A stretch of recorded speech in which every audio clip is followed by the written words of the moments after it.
Panorama group, जो सोचता है वो करता है। नमस्कार, भारत लाइव देख रहे हैं आप।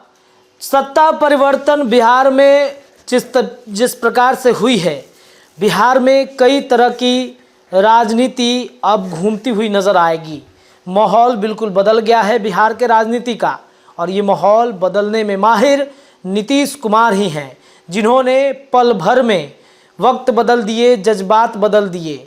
जी हाँ, कल तक सत्ता की मलाई खा रहे आरजेडी के लोग आज विपक्ष में हैं, और अब देखिए विपक्ष में बैठे हुए तेजस्वी यादव किस तरीके से नीतीश कुमार पर एग्रेसिव हो रहे हैं।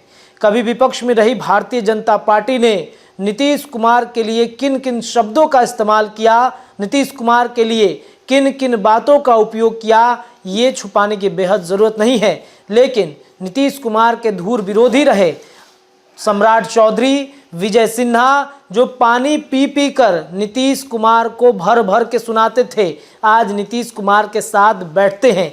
एक साथ हो गए हैं दोनों, क्योंकि दोनों बिहार के उप मुख्यमंत्री हैं, डिप्टी सीएम हैं। देखिए, एनडीए गठबंधन में नीतीश कुमार की वापसी तो हो चुकी है, लेकिन अभी भी वैसे लोगों पर संशय बरकरार है जिन पे एनडीए गठबंधन भरोसा नहीं करता, यानी कि नरेंद्र मोदी भरोसा उतना ज़्यादा नहीं कर रहे हैं।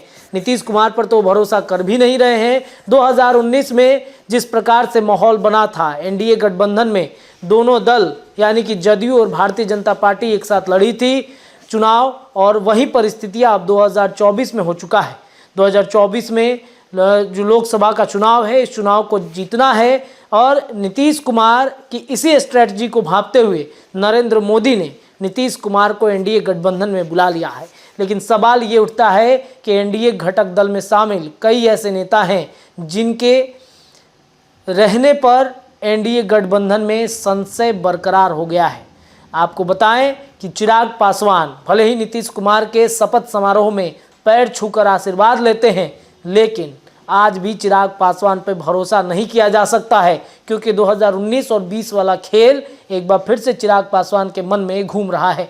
चिराग पासवान को ऑफर आया था जेपी नड्डा के तरफ से, अमित शाह ने कहा कि उप मुख्यमंत्री पद की शपथ ले लीजिए, लेकिन चिराग ने उस तमाम ऑफर को ठुकरा दिया। क्या वजह रही होगी, क्या उनके मन में चल रहा है? क्या चिराग पासवान को अकेले दम पर बिहार में लड़ाई लड़नी है? क्या चिराग पासवान नीतीश कुमार के सामने अपने आप को एक अलग विकल्प मानकर चल रहे हैं? ये भी बड़ा प्रश्न होता है। यानी कि अब भरोसा चिराग पासवान पर भी नहीं किया जा सकता है एनडीए गठबंधन में। दूसरे नंबर पर आते हैं उपेंद्र कुशवाहा। उपेंद्र कुशवाहा की पार्टी है आरएलजेडी। नीतीश कुमार से अलग हुए थे, जदयू से गठबंधन तोड़ दिया था उन्होंने, तब उनकी जो पार्टी थी आरएलएसपी पार्टी थी, और अब जब महागठबंधन से अलग होकर उपेंद्र कुशवाहा एनडीए में शामिल हुए, तब पार्टी का नाम आरएलजेडी कर दिया।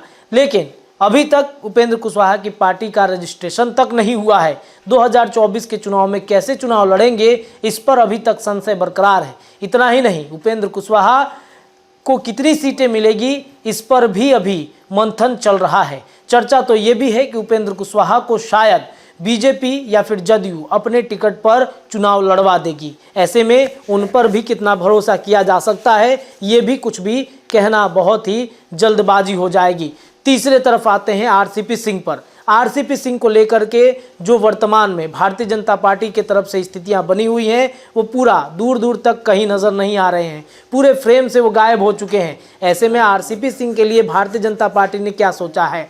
केंद्रीय मंत्री थे, लेकिन जदयू में जो स्थितियां उत्पन्न हुई, केंद्रीय पद भी उनको गंवाना पड़ा। अब भारतीय जनता पार्टी में शामिल हैं, लेकिन भागने की स्थिति उनकी भी बनी हुई है, क्योंकि भारतीय जनता पार्टी कहां से चुनाव लड़ाएगी? नालंदा से चर्चा चल रही थी, नीतीश कुमार के गढ़ से चर्चा चल रही थी, लेकिन क्या वाकई में नालंदा से वो लड़ेंगे? इस पर भी कहीं ना कहीं चर्चा चल रहा है।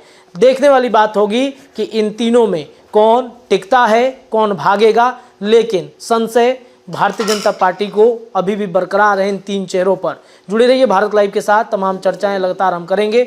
बहुत बहुत धन्यवाद। पनोरमा ग्रुप, जो सोचता है वो करता है। अगर ये वीडियो पसंद आई और वह बिहार के राजनीति और बिहारियत से सरोकार रखेनी तो सब्सक्राइब बटन दबा के चैनल के सब्सक्राइब कर ली। ओजे एगो घंटी बा, ओकरा बटन दबा देला से कुल सटीक और मारक खबर रुआ मुफ्त में मिल जाई। अगर रुआ पत्रकारिता के हमनी के नया प्रयोग में सहयोग कर चाहतानी तो ज्वाइन बटन दबा दी। पेटीएम नंबर नोट कर ली 9386816700। धन्यवाद।